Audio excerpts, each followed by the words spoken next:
So I'll introduce Dr. Arvind Kumar Jha. Dr. Arvind Kumar Jha is currently working as Assistant Professor at the Department of Civil and Environmental Engineering, IIT Patna. He completed his MSc from IOETU, Nepal, and PhD from Indian Institute of Science, Bangalore, in Geotechnical Engineering. His research interests include areas of soil stabilization, ground improvement, biogeotechnics, geoenvironmental engineering, and rock mechanics. Dr. Jha published more than 30 papers in various national and international journals. He is currently guiding 7 PhD students. He has over 10 years of professional experience, both academia and industries, in the field of geotechnical engineering. He has also received many prestigious awards from ISSMGE Foundation and NEAST Nepal. So we welcome Dr. Arvind Kumar Jha. So incidentally, both chair and co-chair are of same guide students. Both of them were guided by Professor P.V. Shivapallaya at IISc Bangalore. So I'm very happy to introduce the both chair and co-chair. Now the floor is yours. Thanks. Now the next speaker is Professor Arvindam Dey. Professor Arvindam Dey. Hey Ramesh, Professor Ramesh, he is Arindam Dey, not Aravindam. Arindam Dey. Sorry, Arindam Dey. Arindam Dey. Make a pardon. Dr. Arindam Dey is currently an associate professor in the Geotechnical Engineering Division, Department of Civil Engineering, IIT Guwahati. His research interests include geotechnical earthquake engineering, reinforced fault structures, slope stability, and landslides, and geophysical investigation. His current research group includes 8 PhD students and 3 MTech students, and has already supervised 5 PhDs and 20 MTech dissertations. His research group has published more than 240 technical papers of international and national repute. He is a member of several professional bodies, including ISSMGE TC 208 Committee on Slope Stability and Landslides, IGS, TRG, IEI, and FORSEC. So, very good, excellent achievement, Professor. All the professors and Arindam Dey also. IIT Guwahati, and he is delivering a lecture on non-linear ground response analysis, a case study of Amingao, North Guwahati, Assam. And also I remember Arindam Dey was a very key person. He was a key person in IGC Guwahati conference. So he is well known to many people in India. Welcome, sir. Over to Arindam Dey. Stage is yours. Okay. Thank you so much, Professor Ramesh. I hope I am audible. Thank you so much. So first of all, my heartfelt appreciation to the 7th ICRA entire organizing team for managing so well such a vast conference of diverse fields, and that too in the online system. In this pandemic time, it is highly needed, and all of the attendees are definitely benefiting from this. So moving on to this particular topic, which I have chosen for this presentation about nonlinear ground response analysis. Already some of the things have been introduced by Professor Patra in his SOAP lecture. Some part has been touched by Professor Manna in his lecture as well. So in this particular topic, I would showcase a particular small study about our IIT Guwahati, which is located at Amingao in the locality of North Guwahati, Assam. So to start off the topic, so just to get a glimpse of what is the ground response analysis, by now we will understand that. So here we try to find out the response of the ground when the earthquake motions are propagating through the same. And in this process, we are basically trying to assess the response of the layered deposits when it is subjected to the vertically propagating shear waves. Different utilities we have, we try to predict the ground surface motions, we try to develop the design response spectra, we evaluate the dynamic stress and strain for the estimation of liquefaction hazards. And one of the most important thing is that we try to determine what is the induced forces in these structures and try to find their response. As Professor Manna was rightly pointing out, from geotech to structures, how the thing propagates. When we look into the world of GRA, so it is basically a vast world. We can do different types of analysis. We can do it in 1D, which is the most common. 2D and 3D are in use. We can think it in terms, doing it in terms of linear analysis, equivalent linear, or the complex nonlinear analysis. We can do it in frequency domain, time domain, or mix up the two for hybrid analysis. Depending upon the absence or presence or negligence of the pore water pressures, you can achieve a total stress or effective stress analysis. In terms of bedrock characteristics, you can consider it as rigid, where basically you model a bedrock itself, or a elastic bedrock system, which more represents like a hard soil. It still has the dynamic impedances. It may be permeable or impermeable, whether it is allowing the water to flow through or not. And most importantly, this world has a lot of rules which are basically guiding the loading, unloading, and reloading criteria, meshing, non-meshing, and various types of loading, unloading, reloading rules are present. Now, a whole lot of physics and mathematics is at the background. We do a whole lot of strong motion characterization. We try to see the input motions, devise them in terms of their amplitude, frequency, and duration characteristic. We talk wave propagation, refraction, reflection, their dispersion, scattering, all the mechanisms of waves traveling through the soil. We talk about transfer functions, amplification functions, and impedance functions. I just gave here some expressions. Let us not bother about that, because these are mathematical expressions which you will find in any textbook system. And we talk about the strain compatibilities, especially with the waves. When we try to convert the surface response to the bedrock level, or vice versa, we use convolution and deconvolutions. What do we do in this type of nonlinear ground response analysis? Basically, we carry out a time domain analysis. We convert, or we imagine the continuum system to be represented by a series of single or multiple degree of freedom system. We consider a lumped parameter system. So we lump the masses, the stiffness, and the deformations of the system into some specific units. And basically, we solve for the equation of motion, so which incorporates the mass, stiffness, and the damping matrix, and we try to find out the displacement of the system in terms of the displacement of the ground motion which is being induced.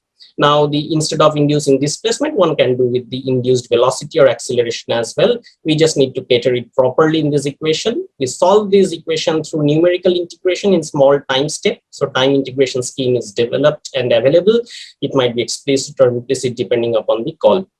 Most important thing which is required in such solutions is basically the judgment of the cyclic nonlinear stress strain models.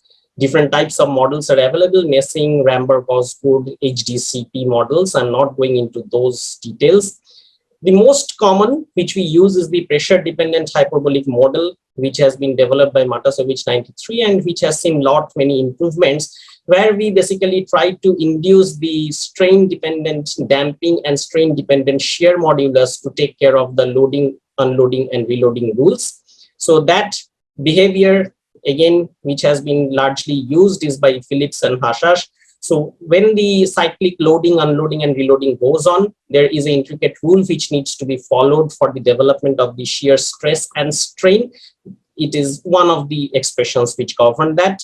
We need a hysteretic damping reduction factor. So as you cyclically load and unload the soil, some amount of energy is lost, which is basically related to the damping. So this hysteretic or cyclic damping reduction factor is used.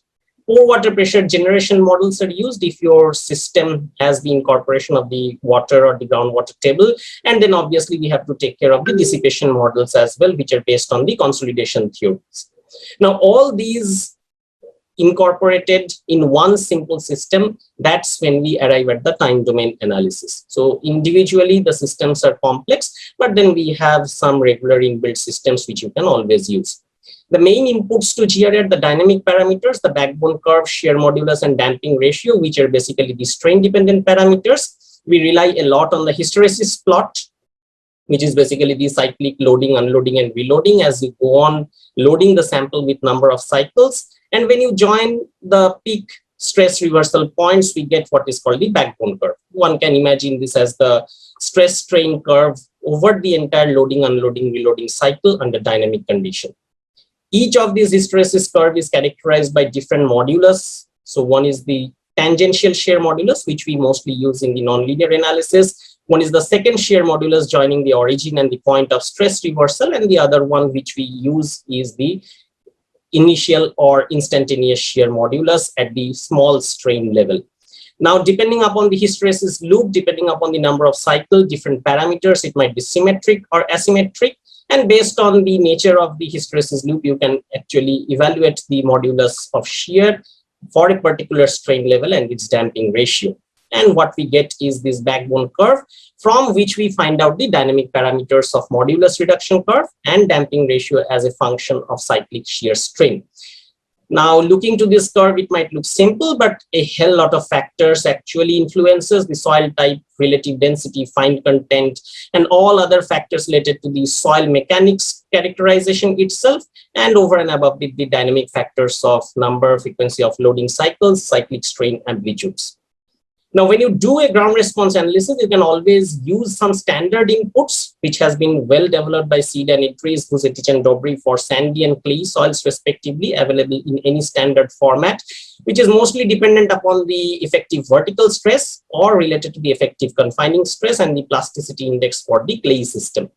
However, you can also do a site-specific input induction. You can collect the samples from the site, conduct cyclic triaxial test, and you can basically figure out what is the modulus reduction curve and damping ratio curve for a specific soil sample collected from a site. One of the other important parameters is the shear wave velocity profile distribution. Mostly or very conveniently, it is done from SPTN values, the most common technique which is used in any soil investigation scenario. You find out the SPTN value and figure out a power law which you can use to convert the SPTN value to the shear wave velocity. This is one of the most popular one by Imai and Tonocchi, developed in 77. However, there are a lot of variants of this, and one can conveniently use depending upon the characteristics of the soil.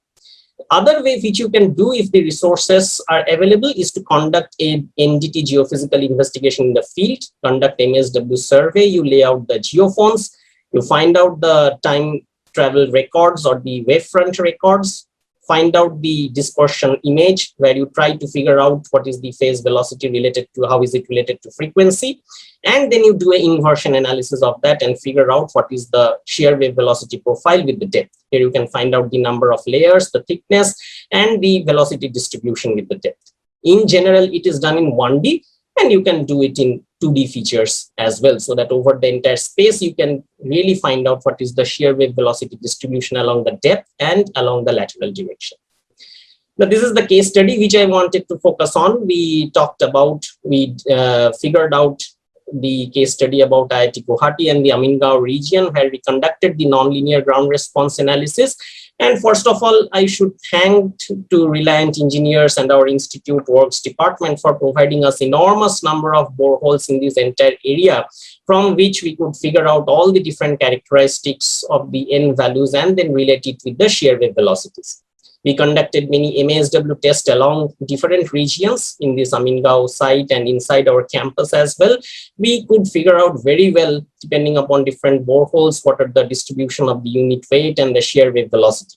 And as mentioned, we have our own results from our cyclic triaxial test, collected samples of clay and sandy medium, and figured out what are the various shear modulus reduction curves and damping ratio curves, depending upon the strains. Mostly in this region, the soil is either clay or sandy, depending upon the deposition in the alluvial bank of river Brahmaputra. We subjected each of these boreholes, which we have collected from different agencies, and we subjected it to some particular motion. This is a scaled up Sikkim 2011 motion, which has been recorded in our institute accelerometer itself, and we characterize the entire motion, which is very important to do in any ground response analysis. So these are the different strong motion parameters which you characterize and then try to bring out the inferences in terms of the characterized motion itself. What should we look out for the nonlinear GRA? In this particular case, what we did look out for is the variation of the ground acceleration at different depths and the amplification which has been generated. Now, when we look into different boreholes, even though it is not so wide or vastly distributed given the small region, yet we can see severe amplification, surface amplification, which are vividly different and definitely which portrays the effect of local geology. It is very important when you carry out ground response analysis. If you see for lower input motion, the amplification is higher. For the higher input motion, the amplification is lower, which is in a way common in the sense that for higher amplification, yes? Last 3 minutes. Yes, sure. For the higher amplification, you can basically have a higher amount of strain generated and higher amount of damping. That's why your amplification for higher input motion goes low. You find out spectral accelerations, which help you to find out use it for the earthquake resistant designs. And then what you look for is the maximum shear stress ratio. When this ratio goes above 1, it indicates the chance of liquefaction or mobility. As I was mentioning, you look for the maximum shear strain. Larger strain induces higher damping, and that induces lesser amplification. One very important thing which you look for is the residual shear strain. That is the shear strain remaining at the end of the motion. And if there are high magnitudes of residual shear strains, these are indicators of mobility and liquefaction. You look into the hysteresis plots developed at different levels. The deeper you go, the soil becomes stiffer and you can see more like linear behavior. The more the soils located in lesser depths, they will show more nonlinear behavior, and this black line you can see the backbone curves. Then what we did is that we subjected the boreholes to very strong earthquake motion, 0.85 G Kobe motion, and the results are more vividly evident. You can see a very high chance of cyclic mobility, the shift in the hysteresis plots, and a very high residual shear strain. This activity we extended from each of the boreholes to different places at IIT Guwahati, even for the Guwahati city. And we carried out the same exercise to find out the VS profile variation, and then we used the Sikkim and the Kobe motions. Now, these typical GRA results, as already described, whatever liquefaction susceptibility we are looking into, wherever it exceeds 1, you can see much of the region is actually susceptible to liquefaction, and you can find out the depths below which it can liquefy as well. Severe shift in the hysteresis plot again indicates the chance of liquefaction. When we talk about liquefaction, it is not only one parameter which we should see, but a combination of each of them that helps us to identify. How does it help? We can find out the entire region PG and amplification factor, and you can see at some point there are not only at amplification, at some point there are attenuations as well. Now these helps in your site-specific response studies. So local amplification and attenuation in the IIT Guwahati campus was also found. And then different influences of the peak bedrock motion was found, at which depth liquefaction can occur under low earthquake motion, under high earthquake motion. All these things can be found out. However, it is always good to look into the liquefaction potential index. Not only you need to know whether it will liquefy or not, but what is the severity of liquefaction. The same analysis can be extended to follow the guideline of the liquefaction potential indices, whether no liquefaction, moderate or severe liquefaction is opted. Now, these are some of the things which we do regularly. Now, when we say regularly, yeah, last 1 minute, when we do it regularly. So the way forward is that we do most of the things in a deterministic basis. Our soil and the terrain, geology, geomorphology all show extreme variability. We should incorporate probabilistic and uncertainty analysis. One of our paper discusses about that in detail. And further, what we need to incorporate is that we mostly rely on 1D. We definitely need to go for 2D, and that is also spatial variability needs to be incorporated. And you can see from this plot, if you incorporate this, lot of variations occur. The last thing which we need to understand as a way forward is that if there are existing structures, the GRA completely changes. So GRA in the presence of seismic soil structure interaction needs to be incorporated as well. So to mention about the final remarks, the main points what I wanted to convey is that you should judiciously use the input parameters, you should judiciously determine them. Which are the things you should have a lookout for in the GRA, and how do you develop the judicious inferences, and what are the important future directions of the research of progress.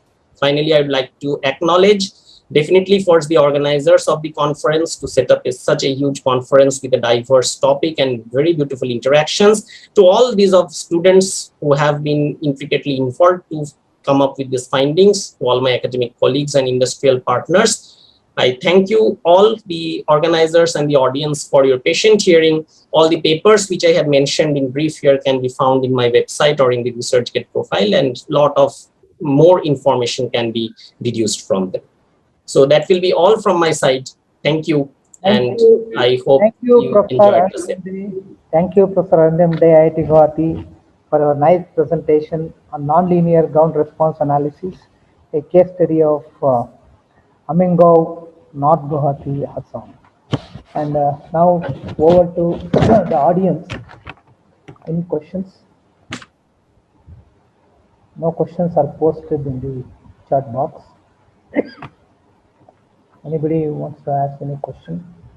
5 minutes left. If there are no questions, I request my co-chair, Dr. Arvind Kumar Jha, IIT Patna, to briefly summarize the SOAP lecture given by Professor Patra, special lectures given by Professor Manna and Professor Arindam Dey. Over to Dr. Arvind Kumar Jha. Stage is yours. Yeah. So thank you very much, Professor Ramesh. So it was a wonderful lecture delivered by all the distinguished speaker. And one similarity I found in all three lectures, they have discussed about the real ground problem. So in all three lectures, which we have found it.